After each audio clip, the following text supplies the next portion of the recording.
Sir आपका आरोप लग रहा है कि आप कह रहे थे कि इस्तीफा देने के लिए कहा गया है और जो है कह रहे थे कि अगर मान लीजिए प्रधानमंत्री जी या नड्डा साहब या कोई कहे तो इस्तीफा देंगे, उन्होंने कुछ नहीं कहा। इस तरीके से अखबारों में खबरें छपी थी। देखिए, एक सवाल में कई सवाल आप कर रहे हैं, लेकिन फिर भी मैं आपको कहना चाहता हूं कि अगर मेरी पार्टी कहे कि आप इस्तीफा दे दो तो मुझे कोई विलंब नहीं लगेगा, मैं इस्तीफा दे दूंगा। अच्छा, क्या कहेंगे जिस तरीके से जंतर मंतर पर पॉलिटिकल लोग भी, तमाम ऐसी पार्टियां, वहां तक कि प्रियंका गांधी वाड्रा भी वहां गई और उनका कहना है कि उनको नैतिकता के आधार पर इस्तीफा देना चाहिए। किस चीज़ का इस्तीफा देना चाहिए? कौन सा गलत काम मैंने किया है कि इस्तीफा दे दूं?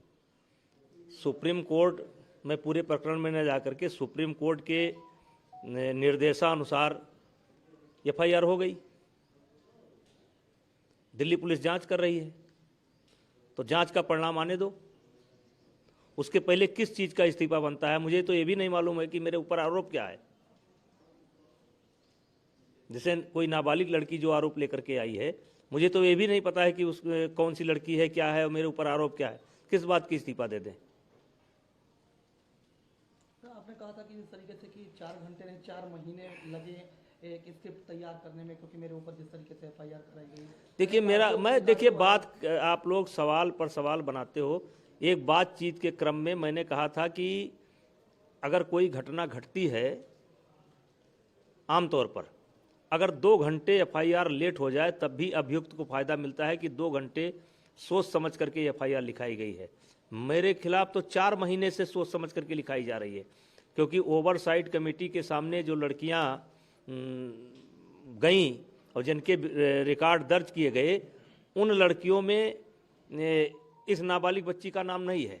ये ओवरसाइट कमेटी के सामने नहीं गई है, ये ओलंपिक कमेटी के सामने नहीं गई है। और इसी बीच मैंने एक ऑडियो पहले से ओलंपिक कमेटी के सामने बनी थी जो कमेटी, उसके सामने एक सरकार की जो कमेटी, सबको मैंने दे दिया था कि बजरंग पूनिया एक लड़की से बात कर रहे हैं और कह रहे हैं कि कोई किसी भी लड़की का इंतजाम कराओ, किसी भी तरीके से इंतजाम कराओ। और 3 महीना बाद इंतजाम कर लिया इन्होंने, एक नया मामला लेकर के आ गए। तो कहने का मतलब एक एफआईआर जब लिखी जाती है तो 1 घंटे के अंदर, 2 घंटे के अंदर लिखी जाती है, और 2012 से घटना घट रही है, 2015 में घट रही है, 16 में घट रही है, तो 10-12 साल सोच समझ करके मामला ला रहे हैं। और मामला भी एक साथ नहीं ला रहे हैं, अलग अलग ला रहे हैं। तो मैं तो एक ऐसा आदमी हूं जिसके खिलाफ 4 महीने से षड्यंत्र हो रहा है। क्या लगता है सरकार के खिलाफ नारे लग रहे हैं जंतर मंतर पर जिस तरीके से कि? देखिए, आज जितने आप कह सकते हैं जैसे टुकड़े टुकड़े गैंग, या जो ताकतें शाहीन बाग में सक्रिय थीं, जो ताकतें किसान आंदोलन में सक्रिय थीं, जो हमेशा समय समय पर मोदी जी पर हमला किया करते हैं, पार्टी पर हमला किया करते हैं, आज वही सारी ताकतें दिखाई पड़ रही हैं। और मैं शुरू से इस बात को लेकर के चल रहा था कि मेरा इस्तीफा इनका मकसद नहीं है, मैं तो एक बहाना हूं, इनका निशाना और कोई है, पार्टी है। क्या ये दूसरा शाहीन बाग बनाने की कोशिश तो नहीं?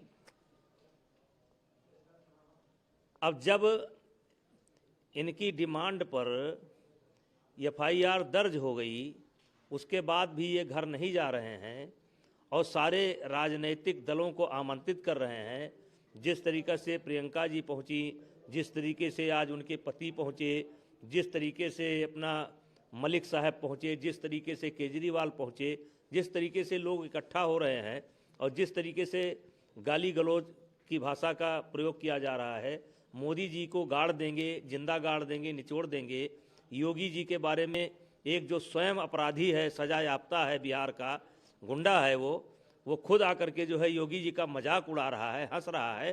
तो इससे क्या मतलब निकलते हैं? खिलाड़ियों का आंदोलन है ये, खिलाड़ियों का आंदोलन नहीं है। किसका आंदोलन है? अब आप पता लगे। जैसे आपने पतंजलि के प्रोडक्ट पर सवाल खड़ा किया, उसके बाद से ये स्थिति बनी है, फिर 4 महीने के बाद एफआईआर की स्थिति बनी। क्या लगता है इसके पीछे है कौन?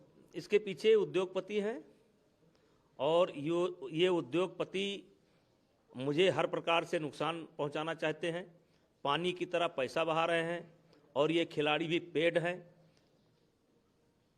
और मैं समझता हूं कि जब उद्योगपति मेरे खिलाफ सैकड़ों करोड़ रुपया खर्च कर सकते हैं, तो जहाँ 5-5 लाख में 10-10 लाख में लोग मर्डर करने के लिए घूमते हैं तो मेरी जान माल का खतरा तो है ही है।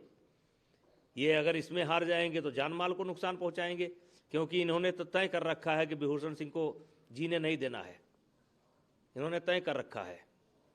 और आप बताइए कि 50 लाख रुपए कपिल सिब्बल साहब की फीस है और एक हियरिंग की 9 वकील खड़े करते हैं, तो क्या एक सामान्य खिलाड़ी इतने महंगे वकील रख सकता है? उसके बाद आप देखिए, जब इनकी डिमांड थी कि FIR दर्ज हो, FIR दर्ज हो गई, फिर भी इनका आंदोलन नहीं समाप्त हो रहा है। क्या आंदोलन में पैसा नहीं खर्च हो रहा है? धीरे धीरे धीरे धीरे ये आंदोलन उसी शाहीन बाग की तरह बढ़ रहा है, ये बढ़ रहा है धीरे धीरे धीरे धीरे धीरे धीरे। ये उत्तर प्रदेश को और हरियाणा को बांटना चाहते हैं। और मैं आपके माध्यम से अपील करना चाहता हूं कि उत्तर प्रदेश के अंदर यादव परिवार के खिलाड़ी ज़्यादा हैं, जाट परिवार के खिलाड़ी ज़्यादा हैं, और हरियाणा के अंदर 90% जाट खिलाड़ी हैं। मैं उनसे आपके माध्यम से अपील करना चाहता हूं कि इनसे ये पूछें कि ये नेशनल क्यों नहीं होने देना चाहते। अभी कैडेट का नेशनल मैंने कराया, उसका विरोध इन्होंने क्यों किया? अभी महिलाओं का कैंप क्यों नहीं लग रहा है? आज 4 महीने से कुश्ती की गतिविधि बंद है। और विशेष करके मैं जो खिलाड़ियों के गार्जियन हैं उनसे कहना चाहता हूं, आप इतनी तपस्या करते हैं अपने बच्चों के साथ साथ, क्योंकि बच्चे ही नहीं करते, बच्चों के साथ माँ बाप भी तपस्या करते हैं, अपने ज़रूरतों में कटौती करके अपने बच्चे को घी का इंतज़ाम करते हैं, बादाम का इंतज़ाम करते हैं और उनकी रात दिन सेवा करते हैं। जब खेल नहीं होगा तो बच्चे क्या करेंगे? तो ये आंदोलनकारी जो बैठे हैं इनसे पूछो कि नेशनल कौन कराएगा? अब तक जो है जूनियर का नेशनल हो जाना चाहिए था, अंडर 15 का नेशनल हो जाना चाहिए था, 23 का नेशनल हो जाना चाहिए था। ये 4 महीने से खेल बंद है और जब मैं किसी तरीके से कराता हूं तो उसका विरोध करते हैं। मैं उन समस्त जो कुश्ती के अभिभावक हैं उनसे कहना चाहता हूं कि आप इन खिलाड़ियों से पूछिए जो आंदोलन में बैठे हैं कि भाई आप तो जंतर मंतर में प्रैक्टिस कर रहे हैं, अब आप बड़े पहलवान हैं, आप परमिशन मांगेंगे, आपको हो सकता है ट्रायल की परमिशन भी मिल जाए, लेकिन उन बच्चों का क्या दोष है जिनके माँ बाप सेक्रीफाइस कर रहे हैं और जब गेम ही नहीं होगा तो वो किस लिए गेम कर रहे हैं? इनका तो जो होना था हो गया, ये खेल क्यों रोकना चाहते हैं?